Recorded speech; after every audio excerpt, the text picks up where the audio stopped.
সূরাতু আর ইমরানের ভিতরে মালিক আমাদেরকে আফসোস করে বললেন, وَكَيْفَ تَكْفُرُونَ وَأَنْتُمْ تُتْلَى عَلَيْكُمْ آيَاتُ اللَّهِ وَفِيكُمْ رَسُولُهُ। জোরে বলেন আল্লাহু আকবার। আল্লাহ বললেন কিভাবে, কেমন করে, কিভাবে, কোন পদ্ধতিতে যে তুমি আমার কুফরি করো, তুমি আমার গোলামি বাদ দিয়ে তুমি তোমার মনের মতো সিস্টেমে তুমি চলো, তোমার মনের মতো নেতার পিছনে চলো, আমার গোলামি করো না, নামাজ পড়ো না, রোজা করো না। আমি নিষেধ করেছি সুদ খেও না, এরপরেও সুদ সমাজে আছে না নাই? এখানে বুঝি মনে হয় কম। আমাদের ওদিকে দেখি ঘরে ঘরে, আপনাদের দিকে আছে নাকি?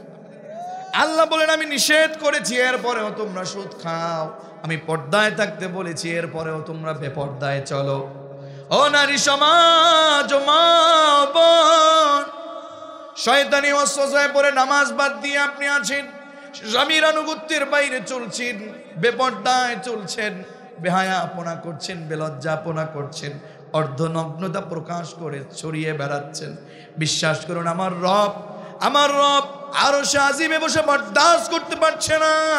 বিশ্বনবীর কাছে সেই 1500 বছর পূর্বে মালিক বলে দিলেন, রাসূল আপনি বলে দেন, ওয়া কাইফা তাকফুরুনা ওয়া আনতুম তুতলা আলাইকুম আয়াতুল্লাহি ওয়া ফীকুম রাসূলুহু। জোরে বলেন আল্লাহু আকবার।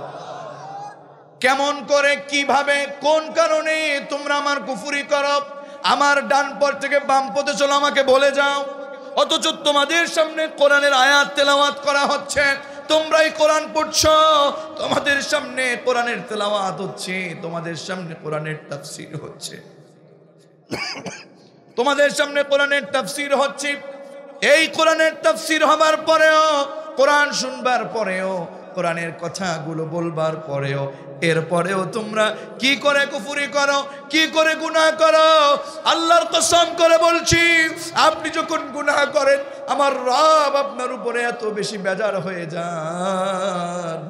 মালিক কেন জানো আপনাকে আমাকে ডেকে বলেন, ইয়া আইয়ুহাল ইনসানু মা গররাকা বিরাব্বিকাল কারীম। জোরে বলেন আল্লাহু আকবার।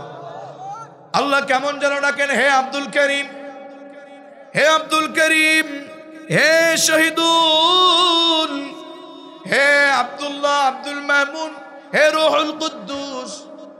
কি করে তোমরা গুনাহ করো, হায় হায়, তোমাকে তো আমি গুনাহের জন্য বানাই নাই। তোমাদের কারিম রব এমন কি অন্যায় করেছে যেই অন্যায়ের কারণে তোমরা নামাজে যাও না?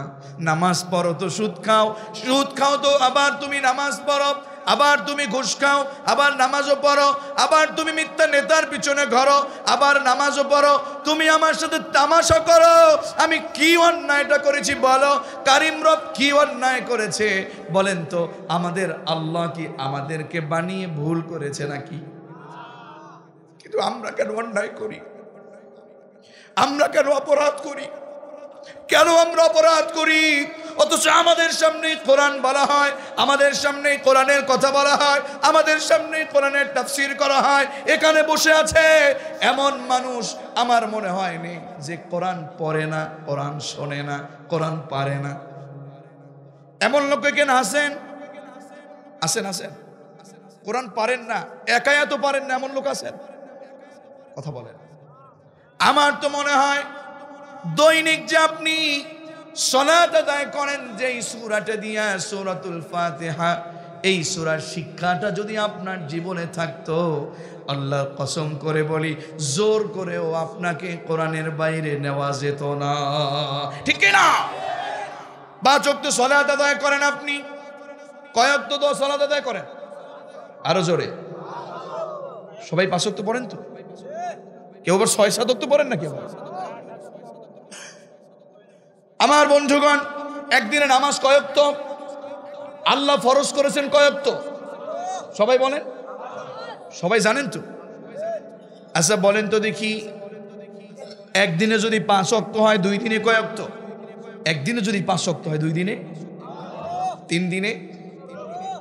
অঙ্ক তো ভালোই করতে পারেন, দেখি পারেন কিনা, হঠাৎ কিন্তু আমি বিগড়ে দিব। 3 দিনে কয় ওয়াক্ত? 4 দিনে, 7 দিনে?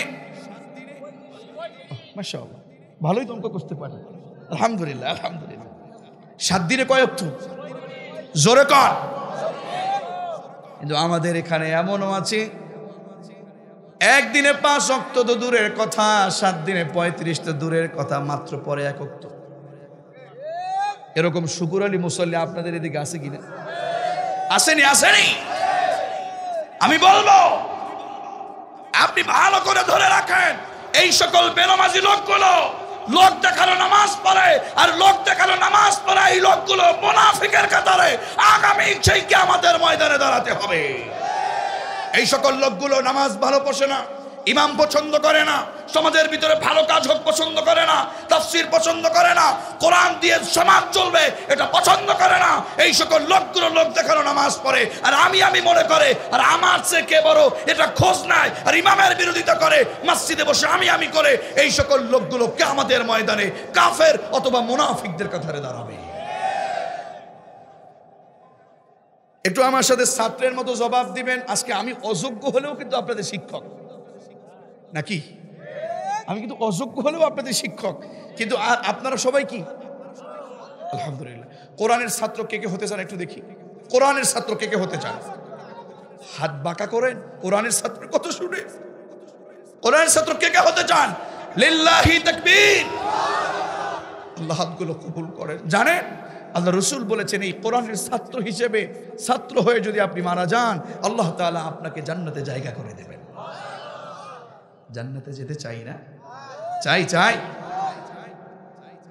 দেখি আপনাদের মনে আছে কিনা, মনে থাকবে কিনা। এবার বলেন দেখি, ছাত্রের মতো জবাব দেন। সবাইকে মুখস্থ করা লাগবে, দেখি সবাই পারেন কিনা। বলেন তো, একদিনে নামাজ কয় ওয়াক্ত? এবার দেখেন, আপনি যদি 5 ওয়াক্ত সালাত আদায় না করেন আপনার ক্ষতিটা কি একটু বলবো। যে ব্যক্তি 5 ওয়াক্ত সালাত আদায় করবে না, আমার রাসূল বলেছেন ওই লোকটার 5 ওয়াক্ত সালাত আদায় না করার কারণে আল্লাহ তাআলা নিজে তার 5টা ক্ষতি করে দেবে। 5 নামাজ না পড়লে কয় ক্ষতি? সবাইকে বলতে হবে কয় ক্ষতি। মুরব্বীদের কষ্ট হলো, যুবকরা একটু আমার সাথে আওয়াজ করো তো, একদিনে নামাজ কয় ওয়াক্ত? আরো জোরে যুবকরা বলো, কয় ওয়াক্ত? মুরব্বীদের অনেক সময় অনেক অসুস্থ হয়, আবার না পড়তে পড়তে, না বলতে বলতে, অন্যায় তো করতে করতে বয়স শেষ, মরিচে ধরে গেছে, জং পড়ে গেছে। আমরা আজকে যুবকরাও, আজকে তো যুবক থাকবোই, মুরব্বীরা আজকে যুবক হবো। বলেন একদিনে নামাজ কয় ওয়াক্ত? হুজুর এটা জানার পরেও জামা গরম লেগে গেছে। কোরআনের শক্তি, কোরআনের পাওয়ার, এত পাওয়ার, সেই পাওয়ারের সামনে কোনো বাতিল টিকে থাকতে পারে না। কথা বলো ঠিক না? মুসলমানরা বীরের জাতি, এরা শীত হামলা মামলা ষড়যন্ত্রকে ভয় পায় না, কোরআনের পক্ষে নেমে যায়, শহীদ হবে কিন্তু কোরআনের পক্ষকে বিজয় করে দিবে। কথা বলো ঠিক না? ও ঝিনাইদহবাসী, যে ব্যক্তি 5 ওয়াক্ত সালাত আদায় করবে না, ও মা বোন একটু মিলিয়ে নেন। আপনাদের সময়ে দেখি নামাজের বেলায় অনেকটাই দেরি। নামাজের সময় যখন হয়, অক্তকে বাদ দিয়ে পরে রক্তের সাথে মিলায় পড়ে নিতে হয়। এরকম ঘটনা মা বোনদের ভিতরে আছে নাকি নাই? ও মা বোন একটু বুঝেন আপনি। আল্লাহ রসুল বলেছেন, যে ব্যক্তি 5 ওয়াক্ত সালাত আদায় না করবে, 5 সালাত আদায় না করলে 5টা ক্ষতি করে দিবে কে? আর জোরে। আল্লাহর ভয় আমাদের ভিতরে আছে নাকি নাই? বলেন এবার দেখি, দিনের সালাতের ভিতরে, 5 ওয়াক্ত সালাতের ভিতরে দিনের সালাতের প্রথম ওয়াক্তের নাম কি? সবাই পারলেন না? ওয়াক্তের নাম কি? ফজর। নাম কি? সবাই বলেন। আপনাদের কষ্ট হচ্ছে না তো? সময় খুব গুরুত্বপূর্ণ, সময়ের খুব দাম। 1 মিনিট সময় কোথায় ব্যয় করলে সব কিন্তু আপনার কাছে কড়ায় গন্ডায় হিসাব নিবে একজন। আওয়াজ করে বলুন তো তিনি কে? এক নাম্বার ওয়াক্তের নাম হচ্ছে ফজর। এবার দেখি আপনারা মিলাতে পারেন কিনা, মুখস্থ রাখতে পারেন কিনা। ও ঝিনাইদহবাসী, সালাত প্রতিষ্ঠান আন্দোলনে তো আপনার সময় নাই, আপনি সালাত আদায় করেন না। আবার দেখা যায় আপনি করলেও আপনার বাড়িতে ছেলে করে না, মেয়ে করে না। আবার দেখা যায় আপনি সালাত আদায় করেন, আপনার স্ত্রী করে না। আপনার এলাকার ভিতরে আপনি সালাতের দাওয়াত দিয়ে থাকেন, কিন্তু ঘরের মানুষগুলো নামাজি না। এরকম লোক সমাজে আছে নাকি নাই? ফজরের সালাত যে ব্যক্তি পড়বেন না, সবাইকে বলছি মনে রাখা লাগবে।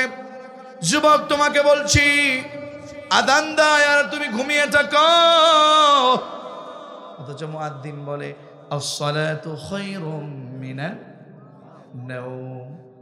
ঘুম ভালো নাকি নামাজ ভালো? আরো জোরে, ঘুম ভালো না নামাজ ভালো?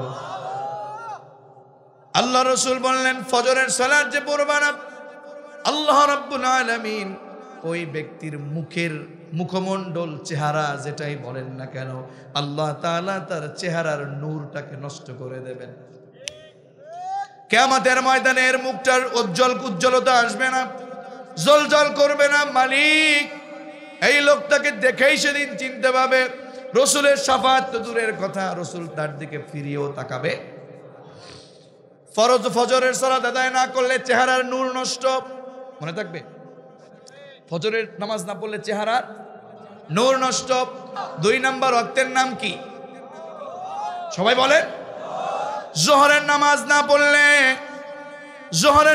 না পড়লে রিজিকের জন্য আপনি পাগল পাড়া। জোহরের নামাজ না পড়লে আল্লাহ আপনার রিজিককে নষ্ট করে দেবেন। নাউজুবিল্লাহ পড়বেন না। যে রিজিক কি জিনিস? ভাত খাওয়ার খাদ্য। আর কি? হ্যাঁ, সম্পদ, টাকা। দেখছেন, সব শুধু এটাই, শুধু টাকা আর খাদ্য খানা। খাও খাও, টাকা কামাও, এই শুধু মনে করছে রিজিক। কপাল পোড়া আমরা। রিজিক এটা শুধু টাকা পয়সা খাদ্য খানার নাম না। দেখি মনে রাখতে পারেন কিনা। রিজিকের স্তর হলো 4টা। জোরে বলেন কয়টা? আরো জোরে। উত্তম রিজিক দাতাকে আল্লাহু খায়রুর রাযিকিন। আল্লাহু আকবার। উত্তম রিজিক দাতাকে, ওই যে রিজিক দাতা আমাদের যে রিজিক দিয়ে থাকেন, এই রিজিকের স্তর হলো 4টা। জোরে বলেন কয়টা? আরো জোরে কয়টা? 1 নাম্বার রিজিক হলো সর্বনিম্ন স্তর, এটা হলো টাকা পয়সা ধন দৌলত। ভাই এখানে এসে বসো। 1 নাম্বার রিজিকের নাম হলো টাকা পয়সা ধন দৌলত, এটা রিজিক। এটা কি? 2 নাম্বার রিজিকের নাম হলো সুস্থতা। সুবহানাল্লাহ। আমরা জানি না যে সুস্থতা রিজিক। স্যার জানে, একটা কিডনি বিষয়ক ডক্টর, কিডনির ভিতরে যে কতগুলো সিস্টেম ওটার ভিতরে আছে। আমি সায়েন্সের ছাত্র ছিলাম, আমি দেখেছি একটা কিডনির যে কি মূল্য। আল্লাহ তাআলা প্রত্যেকটা গোলামের ভিতরে একটা না একাধিক কিডনি আল্লাহ দিয়ে রেখেছেন। একটা নষ্ট হয়ে গেলেও আরেকটা কিডনি দিয়ে আপনার জীবনটা আপনি চালাতে পারবেন। আল্লাহু আকবার। এই জন্য যারা শিক্ষিত, যারা জানে, যারা সায়েন্টিস্ট, তারা কখনো নাস্তিক হয় না। ঠিক কি না? কঠিন কথা। আমার বন্ধুগণ, সুস্থতার মূল্য অনেক, এটার নাম রিজিক। সুস্থতা, এটা রিজিক। সুস্থতা কি? 1 নাম্বার, এটা সর্বনিম্ন স্তর, এটা রিজিক হলো টাকা পয়সা ধন দৌলত। 2 নাম্বার রিজিকের নাম হলো সুস্থতা। সুবহানাল্লাহ। 3 নাম্বার রিজিকের নাম হলো নেককার সন্তান, নেককার স্ত্রী, এটাও রিজিক। সুবহানাল্লাহ কইতেন না? আচ্ছা ভাই, কি যেন নাম আপনার? আওরঙ্গজেব ভাই। ওনার যদি সন্তান যদি নেককার না হয়, ওনার যদি স্ত্রী যদি নেককার না হয়, আমাদের সন্তান বা স্ত্রী যদি নেককার না হয়, এই সন্তান এই স্ত্রী, এটা কি জাহান্নামের কারণ না? এর চেয়ে কষ্টের কি আর কিছু আছে? রিজিকের স্তর 4টায় 3 নাম্বার স্তর হলো নেককার সন্তান আর নেককার স্ত্রী, এটা রিজিক। রিজিকের মালিক কে? আরো জোরে, রিজিকের মালিক কে? আল্লাহ। 4 নাম্বার রিজিক হলো আল্লাহ তাআলার সন্তুষ্টি। সুবহানাল্লাহ কন্না। রিজিকের স্তর তাহলে কয়টা? আরো জোরে কয়টা? 1 নাম্বার হলো টাকা পয়সা, 2 নাম্বার হলো সুস্থতা, সুবহানাল্লাহ কইতেন না? 3 নাম্বার হলো নেককার সন্তান আর নেককার স্ত্রী, 4 নাম্বার হলো আল্লাহ তাআলার সন্তুষ্টি। এই 4টা রিজিক আমাদের দরকার আছে নাকি নাই? ও ঝিনাইদহবাসী, যোহরের নামাজ যে পড়বে না, আল্লাহ রাসূল বললেন তার রিজিক আল্লাহ নষ্ট করে দেবেন। টাকা পয়সা থাকবে কিন্তু টাকা পয়সা কোনো কাজে আসবে। 2 নাম্বার, যোহরের নামাজ যে পড়বে না, রিজিক নষ্ট হয়ে যাবার কারণে আল্লাহ তাআলা তার সুস্থতাকে নষ্ট করে দেবেন, আল্লাহ তাআলা তাকে অসুস্থ করে দেবেন। তাহলে যোহর পড়বেন নাকি ছেড়ে দেবেন? আমার বন্ধুগণ, রিজিক, যোহরের নামাজ যে পড়বে না, আল্লাহ তাআলা তাকে অসুস্থ করে দিবেন। আল্লাহ যদি অসুস্থ করে দেন, এই ব্যক্তি কি সুস্থ হতে পারবে? এমনও অনেক লোক আছে টাকা নিয়ে বসে আছে, কিন্তু আমাদের আওরঙ্গজেব ভাই সুস্থ করতে পারে না। বলেন তো সুস্থতার মালিক কে? ওনার আল্লাহ শব্দটা শুনলে আপনি পাগল হয়ে যেতেন, আমি শুনেছি। ওনারা তো কাটাকাটি করে, দেখাশোনা করে। সুস্থতার মালিক, একটু আওয়াজ করে বলেন সুস্থতার মালিক কে? যোহরের নামাজ পড়বেন না, আল্লাহ আপনাকে অসুস্থ করে দিতে পারেন নাকি পারেন না? আল্লাহ রিজিক নষ্ট করে দিবে। 3 নাম্বার, যোহরের নামাজ যদি না পড়েন, রিজিক নষ্ট হয়ে যাবার কারণে নেককার সন্তানও পাবেন না, নেককার স্ত্রীও পাবেন না। নাউজুবিল্লাহ বলেন। 4 নাম্বার, যোহরের নামাজ যে পড়বেন না, আল্লাহ তাআলা তার উপর অসন্তুষ্টি হয়ে যাবেন। নাউজুবিল্লাহ পড়েন। ও ঝিনাইদহবাসী, এজন্য বলবো 5 ওয়াক্ত নামাজ না পড়লে 5টা ক্ষতির 1 নাম্বারে ফজর যে পড়বে না, তার চেহারার নূর নষ্ট। 2 নাম্বার, যোহর না পড়লে তার রিজিক নষ্ট। মনে রাখা যাবে নাকি? দেখি পারেন নাকি? ফজর না পড়লে কি নষ্ট? মাশাআল্লাহ, চেহারার নূর নষ্ট, চেহারার। 2 নাম্বার, যোহর না পড়লে রিজিকের স্তর কয়টা? মাশাআল্লাহ, সবাই মুখস্থ রেখেছেন। আলহামদুলিল্লাহ বলেন। আমি তো মনে করছি মাহফিল সফল, আল্লাহ কবুল করেন, বলেন আমিন। রিজিকের স্তর কয়টা? আমার পিছনের ভাইরা অনেক হাত জাগিয়ে একটু আওয়াজ করতেছেন, বলেন তো আওয়াজ করে, রিজিকের স্তর কয়টা? ও ঝিনাইদহবাসী, আল্লাহর জমিনে রিজিক ভক্ষণ করেন। আল্লাহর জমিনে আপনি সুস্থতা পেয়েছেন, আল্লাহর জমিনে টাকা পয়সার মালিক হয়েছেন, সম্পদের মালিক হয়েছেন।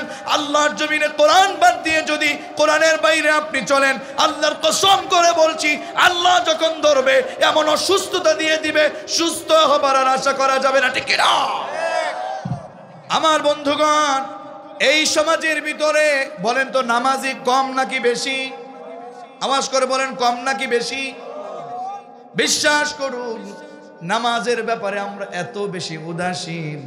আল্লাহর কসম করে বলছি, মালিক যদি আমাদেরকে ধরেন, আমাদেরকে কোনোভাবে কিন্তু আর ছাড় দেবে না। ঠিক কি না? এরপরে হলো 3 নাম্বার ওয়াক্তের নাম কি? 3 নাম্বার ওয়াক্তের নাম কি? জোরে বলেন, আরো জোরে। আসরের নামাজ যে পড়বে না বাবা, ও মা, ও যুবক, আসরের নামাজ যে পড়বে না, আল্লাহ তাআলা তার শারীরিক শক্তিকে আল্লাহ নষ্ট করে দেবেন। আল্লাহ রাসূল বললেন, আসর পড়বে না, শারীরিক শক্তি নষ্ট। শারীরিক শক্তির ভিতরে বহু ভাগ আছে। দৃষ্টি শক্তি, এটাও কিন্তু একটা শক্তি। ঠিক না রঙ্গিত ভাই? শারীরিক শক্তি, এটা যদি আল্লাহ নষ্ট করে দেয়, এটার ভিতরে দৃষ্টি শক্তি, এটাও শক্তি। শ্রবণ শক্তি, কথা বলেন না কেন? কথা বলার শক্তি। এই যে আমি আপনি কথা বলতেছি, একটু আওয়াজ করে আগেই বলেন না আল্লাহু আকবার। আপনি আমি যে কথা বলছি, একটা শব্দ, একটা আওয়াজ বের হতে, একটা ধ্বনি, একটা সাউন্ড বের হতে আল্লাহ তাআলা আপনার অঙ্গ প্রত্যঙ্গের 27টা স্তর পার করে একটা শব্দ আপনি বলেন, আওয়াজ করে বলেন না আল্লাহ, সাথে সাথে 27টা স্তর ভেদ করে আপনি আওয়াজ করবেন আল্লাহু আকবার। কি মনে করলেন? কোন জমিনে আছেন? আমার বন্ধুগণ, ও আমার কলিজার টুকরা ঝিনাইদহবাসী, আল্লাহ রাব্বুল আলামিন এই পৃথিবীতে আপনাকে পাঠিয়েছেন শুধুমাত্র গোলামির জন্য। আপনি যদি গোলামি না করেন, আল্লাহ রাব্বুল আলামিন কিন্তু আপনার আমার উপরে বেজার হয়ে যাবে, ঠিক কি না? ও ঝিনাইদহবাসী, তাহলে 3 নাম্বার ওয়াক্তের নাম কি? জোরে বলেন। আর আসরের নামাজ না পড়লে শারীরিক শক্তি নষ্ট হয়ে যাবে, নষ্ট করে দেবে কে? 4 নাম্বার ওয়াক্তের নাম কি? আরো জোরে একত্র বলেন। 4 নাম্বার ওয়াক্তের নাম কি? মাগরিব। যে মনে আছে তো? না না, যদি মনে না রাখেন আমি সামনে বলবো। মনে আছে? দেখি পারেন কিনা, মুরব্বী মানুষ, সবাইকে পরীক্ষা নিচ্ছি। ফজর না পড়লে কি ক্ষতি হবে? মাশাআল্লাহ মাশাআল্লাহ, আলহামদুলিল্লাহ। যোহর না পড়লে মাশাআল্লাহ। আল্লাহ তাআলা আপনার এই গোলামদেরকে কোরআনের জন্য কবুল করেন, পড়েন আমিন। 3 নাম্বার ওয়াক্তের নাম কি? আরো জোরে। 3 নাম্বার ওয়াক্তের নাম হলো আসর। আসর নামাজ না পড়লে কি ক্ষতি? আপনার বয়স কত? বয়স কত? আলহামদুলিল্লাহ আলহামদুলিল্লাহ বলেন। মুরব্বী মানুষ এত তাড়াতাড়ি উত্তর দিয়েছে যা যুবকেরাও পারেনি। আল্লাহ কবুল করুন, পড়েন আমিন।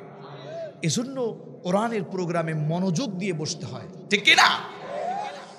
ও ঝিনাইদহবাসী, আসরের নামাজ না পড়লে শারীরিক শক্তি নষ্ট করে দেবে কে? মাগরিব নামাজ 4 নম্বরে। মাগরিব না পড়লে আপনার সন্তান আদি আপনার কোনো কাজে আসবে না। সন্তান থাকবে কিন্তু সন্তান কোনো কাজে আসবে না। সন্তান আছে কিন্তু আলেমদেরকে গালি দেয়, কোরআনের বিরোধিতা করে, কোরআনের বিপক্ষে রাজনীতি করে, বাবা মাকে খাবার দেয় না, বাবা মার খেদমত করে না। এরকম কুলাঙ্গার সন্তান দিয়ে কোনো কাজ হবে নাকি? এজন্য নিজেকে কোরবান করতে হবে আগে। নিজে যদি নামাজি হন, ছেলে নামাজি হতে বাধ্য, ঠিক কি না? নিজে যদি কোরআন মানেন, নিজে যদি কোরআনের পক্ষে আন্দোলন করেন, নিজে যদি সালাতের পক্ষে আন্দোলন করেন, আপনি যেমন যে পথে যাবেন, বলেন একটা কথা গ্রামের ভাষায়, আগের গরু জেহালে পরের গরুও। আবার বলেন হুজুর গরু বানাই দিলেন, আসলে গরু না, এটা উদাহরণ, ঠিক কি না? রাগ করতেছেন? রাগ করতেছেন? আলোচনা চলবে। ও আমার ঝিনাইদহবাসী, এরপরে হলো এশারের নামাজ। কিসের নামাজ? আরো জোরে। এশারের নামাজ যে পড়বে না, আল্লাহ রাসূল বলেছেন তার ঘুমের ভিতরে কোনো তৃপ্তি থাকবে না। ঘুমের ভিতরে কোনো তৃপ্তি থাকবে না। এশারের নামাজ যদি আপনি না পড়েন, আপনি যত পাওয়ারের ঘুমের ট্যাবলেট খান, কাজ হবে না। ঘুমের তৃপ্তি থাকবে? নামাজ নাই, রোজা নাই, কি অবস্থা! ইবলিস যেমন যেখানে সেখানে খাওয়া দাওয়া থাকা সব কিছু করে, আপনিও যেখানে যেমন আপনিও সেখানে তেমন। নামাজ নাই, রোজা নাই, অপরাধ, অন্যায়, অনাচার বলো, আল্লাহ তোমাকে প্রশ্ন করলে তুমি কি জবাব দিবা? ঝিনাইদহবাসী, এবার একটু দেখি মুখস্থ আছে কিনা, রিভিশন করছি। 5টা বিষয় যেহেতু বললাম। একদিনে নামাজ কয় ওয়াক্ত? আরো জোরে। যুবকরা একটু আওয়াজকে সুন্দর করো তো। একদিনে নামাজ কয় ওয়াক্ত? প্রথম ওয়াক্তের নাম কি? আরো জোরে। ফজর না পড়লে কি ক্ষতি হয়? 2 নাম্বার ওয়াক্তের নাম কি? আরো জোরে। যোহর না পড়লে কি ক্ষতি? কি ক্ষতি? আলহামদুলিল্লাহ পড়েন না। আমি মনে করছি মাহফিল সফল। আল্লাহকে না, এনাফ আলোচনা। একটা দিন আলোচনা শুনে যদি 5 ওয়াক্ত নামাজি হয়ে যেতে পারি, আলহামদুলিল্লাহ, ঠিক কি না? 3 নম্বর ওয়াক্তের নাম হলো আসর। আসরের নামাজ না পড়লে কি ক্ষতি হবে? শারীরিক শক্তি নষ্ট করে দিবে কে? এরপরে 4 নম্বর ওয়াক্তের নাম কি? এটা মনে হয় পারবেন না, বলেন তো। মাগরিব না পড়লে কি ক্ষতি? মাশাআল্লাহ, একবার বলেছি মনে রেখেছেন। সন্তান কোনো কাজে আসবে? এশারের নামাজ না পড়লে? আরো জোরে। ও ঝিনাইদহবাসী, এজন্য আল্লাহ রাব্বুল আলামিন বলেন, ওয়া কাইফা তাকফুরুনা ওয়া আনতুম তুতলা আলাইকুম আয়াতুল্লাহি ওয়া ফীকুম রাসূলুহু। জোরে বলেন আল্লাহু আকবার। আল্লাহ বলেন কেমন করে, কিভাবে তোমরা কুফরি করো, কেমন করে নামাজ ছেড়ে দাও, কেমন করে সুদ খাও, কেমন করে ঘুষ খাও, কেমন করে ইসলাম বিরোধী কাজ করো, কেমন করে ইসলামী আন্দোলনের বিরোধিতা করো, কেমন করে আলেমদের বিরোধিতা করো, কেমন করে আলেমদেরকে ফাঁসির কাস্টে ঝুলাও, কেমন করে ইসলাম বিরোধিতা করো, কেমন করে কোরআনের বিরোধিতা করো, কেমন করে কুফরি করো, কেমন করে গুনাহ করো। ও নারী, কেমন করে ব্যাপারটায় চলেন। আল্লাহ রাব্বুল আলামিন বলেন, এই কোরআন তো আপনার সামনে তেলাওয়াত হচ্ছে, অথবা এই কোরআনের আলোয় আলোকিত করতে যারা চেয়েছেন সেই নবী রসুল আমাদের কাছে এসেছিলেন, রসুল ছিলেন। রসুল নাই, নায়েবে রসুল আছে নাকি নাই? নায়েবে রসুল কোরআনের কথাগুলো বলছেন, এরপরেও আপনি অন্যায় করছেন। আপনার বিবেক থাকার পরেও আপনার কাছে যদি কোরআন ভালো না লাগে, আপনার কাছে যদি নামাজ ভালো না লাগে, আপনার কাছে যদি ইসলামী আন্দোলন ভালো না লাগে, আপনার কাছে যদি হুজুর ভালো না লাগে, আপনার কাছে যদি তাফসীর ভালো না লাগে, আপনার কাছে যদি মসজিদ ভালো না লাগে, আপনার কাছে যদি দাড়ি রাখতে ভালো না লাগে, আপনার কাছে যদি হারাম ইনকাম ছেড়ে দিতে ভালো না লাগে, আমি বলবো আপনার সাথে আবু জাহেলের রক্তের সাথে একটা মিল আছে, ঠিক কিনা? দেখবেন সমাজের ভিতরে দুইটা দল, এক দল ডান, এক দল বাম। কথা কয় না? এক দল ডান আর এক দল, জোরে বলেন, এক দল ডান আর এক দল, এক দল কালেমার পক্ষে আর এক দল কামেলার বিপক্ষে, ঠিক না? এক দল কালেমার পক্ষে আর এক দল কালেমার বিপক্ষে। লা ইলাহা ইল্লাল্লাহ মুহাম্মাদুর, এই কালিমার নাম, এই কালিমার মান, এই কালেমার কন্ডিশন এটা যেমন তেমন না। এই কালেমার দাওয়াত পৃথিবীতে যত নবী রাসূল এসেছেন সবাই দায়িত্ব পালন করেছেন পুঙ্খানুপুঙ্খানুরূপে। এই কালেমার দায়িত্ব যারাই পালন করেছেন তাদের উপরেই হামলা মামলা মোকদ্দমা এসেছে, ঠিক কি না? কালেমার কথা যারা বলেছে যে আল্লাহর জমিনে আল্লাহর আইন মানবো, আল্লাহর জমিনে খোদাই বিধান চলবে, আল্লাহর জমিনে আল্লাহর আইন বাস্তবায়ন করব, আল্লাহর জমিনে আর কোনো আইন চলবে না, আল্লাহর জমিনে কালেমার পতাকা বৎকত করে উড়াতে হবে, এই কথাগুলো যারা বলে তাদের কাছে কোরআনের কথাই ভালো লাগে।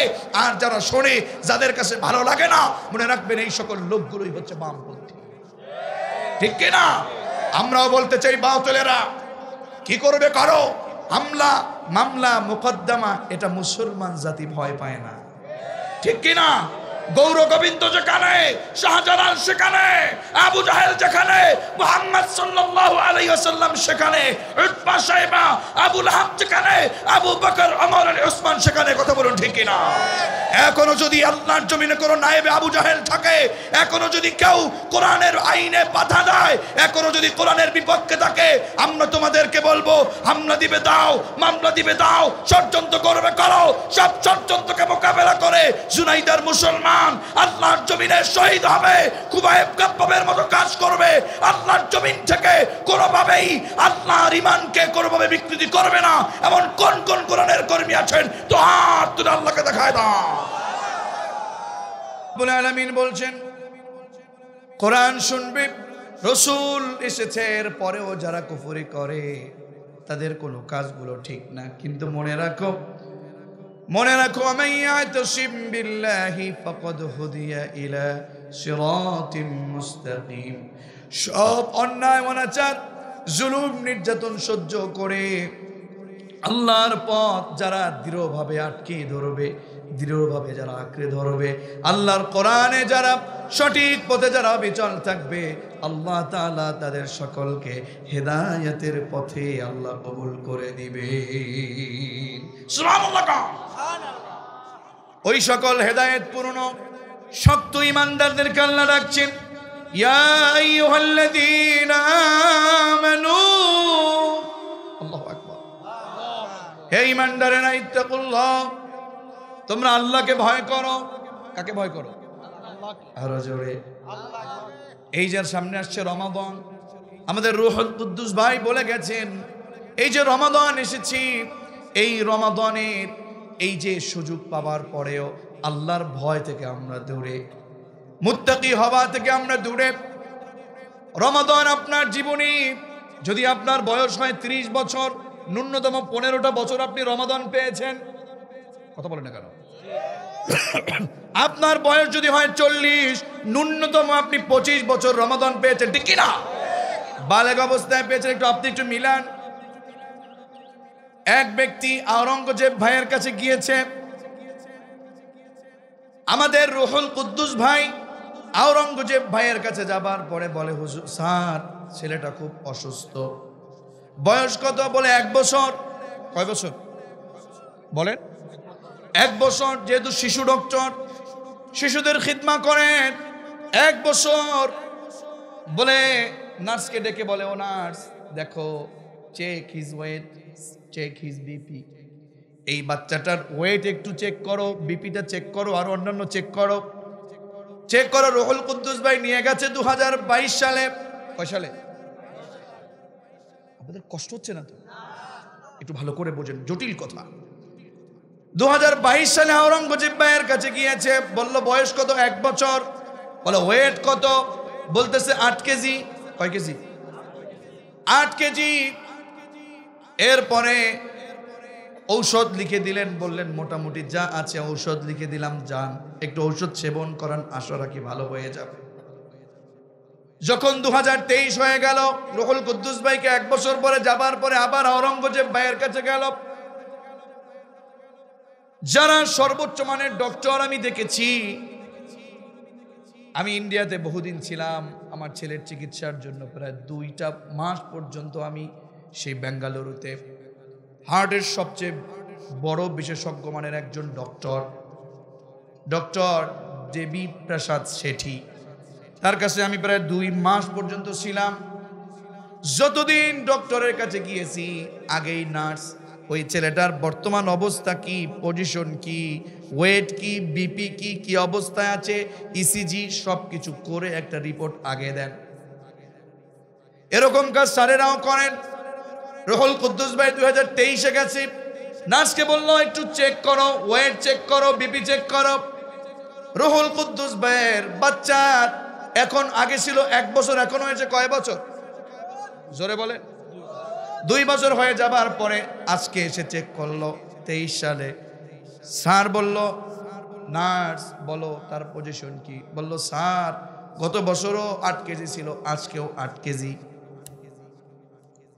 আবার একটু চিন্তা ভাবনা করলেন, নিজের কাছের মানুষ অপারেশন করলেই তো অবস্থা বড় মারাত্মক, দেখি এর চেয়ে সুন্দর মেডিসিন দিয়ে দেখি ভালো হয় কিনা। 24 সালে চলে গেল, আবারও 24-এ মেপে দেখে আবারও তার ওজন হচ্ছে 8 কেজি। 25-এ এসে মাপলো, তাও দেখলো 8 কেজি। এবার বলেন আওরঙ্গজেব ভাই এই ছোট্ট বাচ্চাটাকে, তার 4-5 বছর বয়সে, ওই বাচ্চাটাকে কি সুস্থ বলবে নাকি অসুস্থ বলবে?